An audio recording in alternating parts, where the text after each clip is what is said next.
Locataire, votre émission sur le développement durable avec La Poste, la Banque Postale, Giordano, Eiffage, l'ADEME, la Civis, SRPP.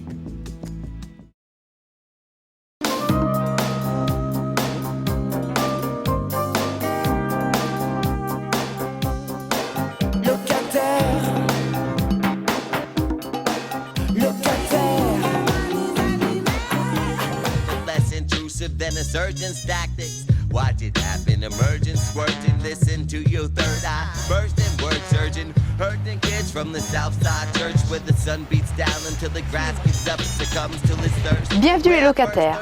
Les transports sont souvent montrés du doigt lorsque l'on parle de développement durable car ils contribuent à la dégradation de notre environnement. Rejet de gaz à effet de serre, utilisation d'énergie fossile, je vous propose aujourd'hui diverses alternatives afin de continuer à se déplacer autrement. Suivez-moi.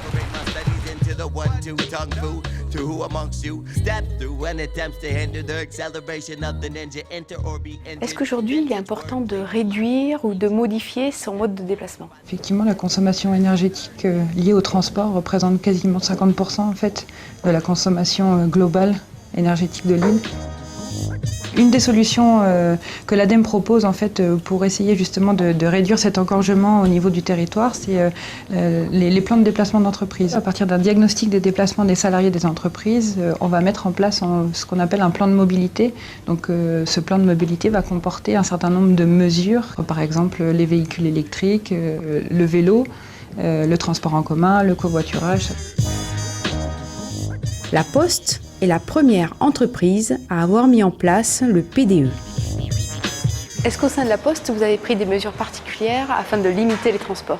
En présentant le premier plan de déplacement entreprise, la Poste de La Réunion a voulu s'inscrire dans une démarche de développement durable. Il y a eu une phase de diagnostic qui a fait ressortir que les postiers de La Réunion font tous les jours 67 000 km pour aller et revenir de leur travail avec leur véhicule personnel. Le but est d'améliorer la sécurité des postiers sur le trajet domicile-travail, de réduire également les émissions de CO2 dues à la pollution des moteurs thermiques utilisés. Pour réduire ces kilomètres, on va s'attaquer en priorité aux 104 postiers qui font plus de 100 km par jour pour aller et revenir du travail. La deuxième phase du PDE va être de s'attaquer aux kilomètres faits par les agents dans le cadre de leur travail. Donc, dans un premier temps, essayer de les limiter au maximum et dans un deuxième temps, les faire de la manière la plus propre possible. Donc, on pense en particulier à un équipement en véhicule électrique alimenté par cellules photovoltaïques que nous aurons sur les futurs centres courriers de la Poste de La Réunion. Et on espère justement, grâce à ça, transformer un maximum de tournées en tournées équipées de véhicules non polluants.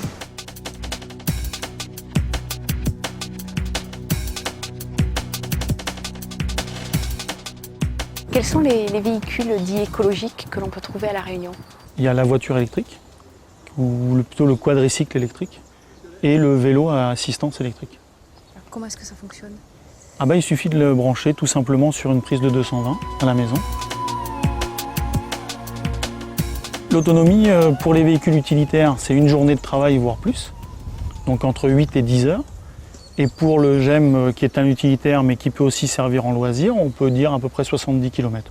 Donc l'intérêt de rouler à l'électrique, c'est de rouler propre et de rouler pas cher.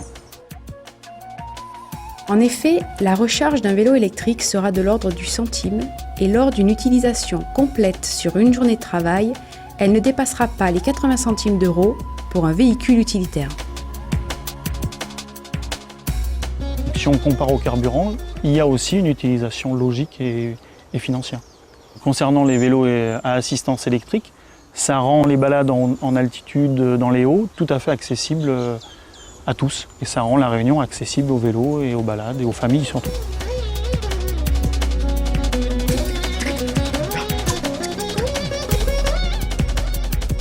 Monsieur Lucas, est-ce que vous pensez que le covoiturage est un nouveau mode de transport pour mieux se déplacer? Nous, au niveau de l'IUT, on s'est très vite rendu compte qu'il y avait des problèmes sur la gestion des places de parking, il y a des problèmes sur la gestion des arrivées des étudiants, il y a plein de problèmes qui sont liés à l'utilisation de la voiture et qui peuvent être réduits. Typiquement, les solutions qu'on met en avant, c'est la limitation du stress, la limitation des accidents, le moyen de partager avec des collaborateurs si on peut se réunir dans la même voiture. Est-ce que concrètement, il y a vraiment une économie au niveau du coût? Et ce coût global devient vite non négligeable. Et pour un étudiant, ça devient en fait quelque chose d'extrêmement important dans son budget. À l'IUT, sur les étudiants qu'on a interviewés, on s'est rendu compte en gros que ça correspondait à presque 100 € en moyenne par étudiant par mois.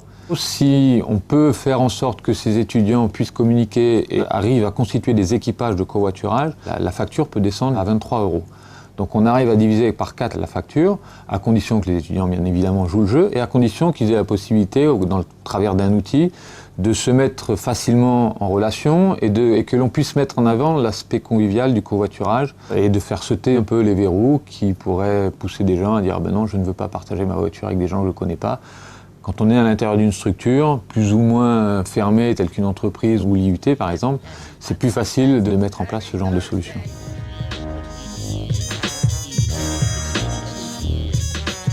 Le concept de transport durable commence à être intégré dans nos modes de vie.